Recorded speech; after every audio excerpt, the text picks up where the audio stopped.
یہ بھائی نے فرمایا کہ آج کل شادیوں کے اندر ایسا ہو رہا ہے کہ شادی اور ولیمہ ایک ساتھ ایک ہی دن رکھ لیتے ہیں اور اسے شلیمہ کا نام دے دیا گیا ہے۔ توبہ میرے مالک، تو کیا یہ صحیح ہے یا نہیں ہے؟ تو یہ بالکل غلط ہے۔ میں سوال یہ کرتا ہوں کہ یہ بتائیے کہ ولیمے کا تصور آپ کے ذہن میں کہاں سے آیا؟ کس نے کہا ولیمہ کرو؟ تو آپ کہیں گے جی نبی کریم صلی اللہ علیہ وسلم نے بتایا، قرآن اور حدیث، یعنی حدیث سے ہمیں پتہ چلا کہ ولیمہ ہوتا ہے۔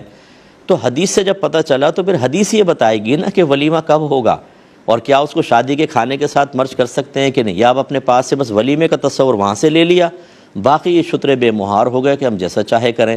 یہ یاد رکھیں کہ ولیمے کا تصور یہ ہے کہ فرسٹ نائٹ کے بعد پھر جو کھانا کھلایا جاتا ہے اس کو ولیمہ کہتے ہیں۔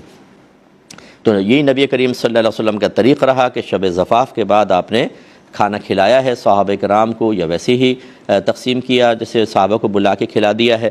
تو یہ ولیمے کا تصور ہے۔ اب اگر آپ شادی کر رہے ہیں، شادی یقینی سی بات ہے فرسٹ نائٹ سے پہلے ہی ہوتی ہے، تو اب اس کے اندر اگر آپ ساتھ ہی ولیمہ کر دیتے ہیں تو یہ ولیمے کی سنت تو پوری نہیں ہوگی، تو اس کو ولیمہ کہنا اور اس قسم کی بدعتیں ایجاد ہرگز نہ کی جائیں۔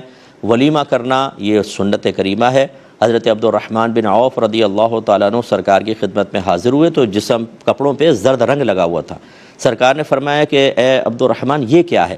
عرض یا رسول اللہ میری شادی ہوئی ہے اور یہ اس وجہ سے رنگ لگا ہوا ہے۔ تو نبی کریم صلی اللہ علیہ وسلم نے ارشاد فرمایا کہ پھر آپ ولیمہ کریں چاہے ایک بکری کے ذریعے ہی کیوں نہ ہو۔ تو اس کا مطلب یہ ہوا کہ یہ تصور شریعت نے دیا ہے اور اس کا وقت بھی معین کر دیا ہے، اس کو وقت کو بدل دینے سے ولیمے کی سنت ادا نہیں ہوگی، اور جو چیز سنت کو ختم کر دے وہ بدعت ہوتی ہے۔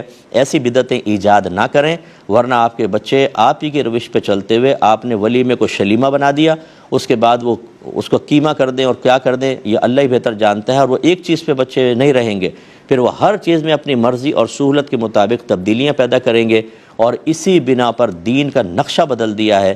ہمارے خاندانوں کے رسوم اور رواج اکثر خلاف شرع اور بالکل قرآن اور حدیث کے خلاف ہوتے ہیں، اور ہم جرأت مندی کے ساتھ ان کو اس لیے کر رہے ہوتے ہیں ہمارے ہاں تو ایسا ہوتا ہے۔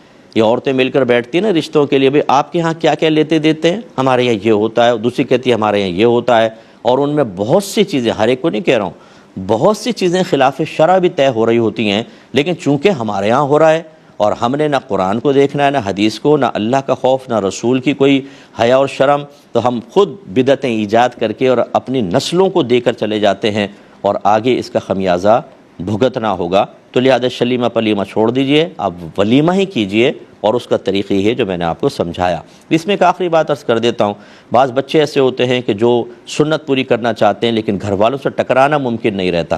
گھر والے کہتے ہیں تم خاموش رہو، ملا نہ بنو زیادہ، جو ہم کر رہے ہیں بس ٹھیک ہے، ہم جواب دیں گے آخرت میں۔ ایسے جرأت مند بھی آپ کو ملیں گے۔ ایسی صورت میں نوجوانوں سے میری گزارش ہے کہ آپ لڑائی جھگڑا نہ کریں، بولے آپ کی مرضی جو چاہے کریں۔ آپ اگلے دن صرف ایک دو دوستوں کو بلا کر کھانا کھلا دیں، نیت کر لیں کہ یہ ولیمہ ہے۔ ولیمے کے لیے باقاعدہ ہال بک کرانا، انویٹیشن دینا، کوئی بہت زیادہ بڑی مقدار میں کھانا بنانا یہ لازم نہیں ہوتا، تھوڑا سا کھانا کھلا دیں، ولیمے کی نیت سے انشاءاللہ سنت ادا ہو جائے گی۔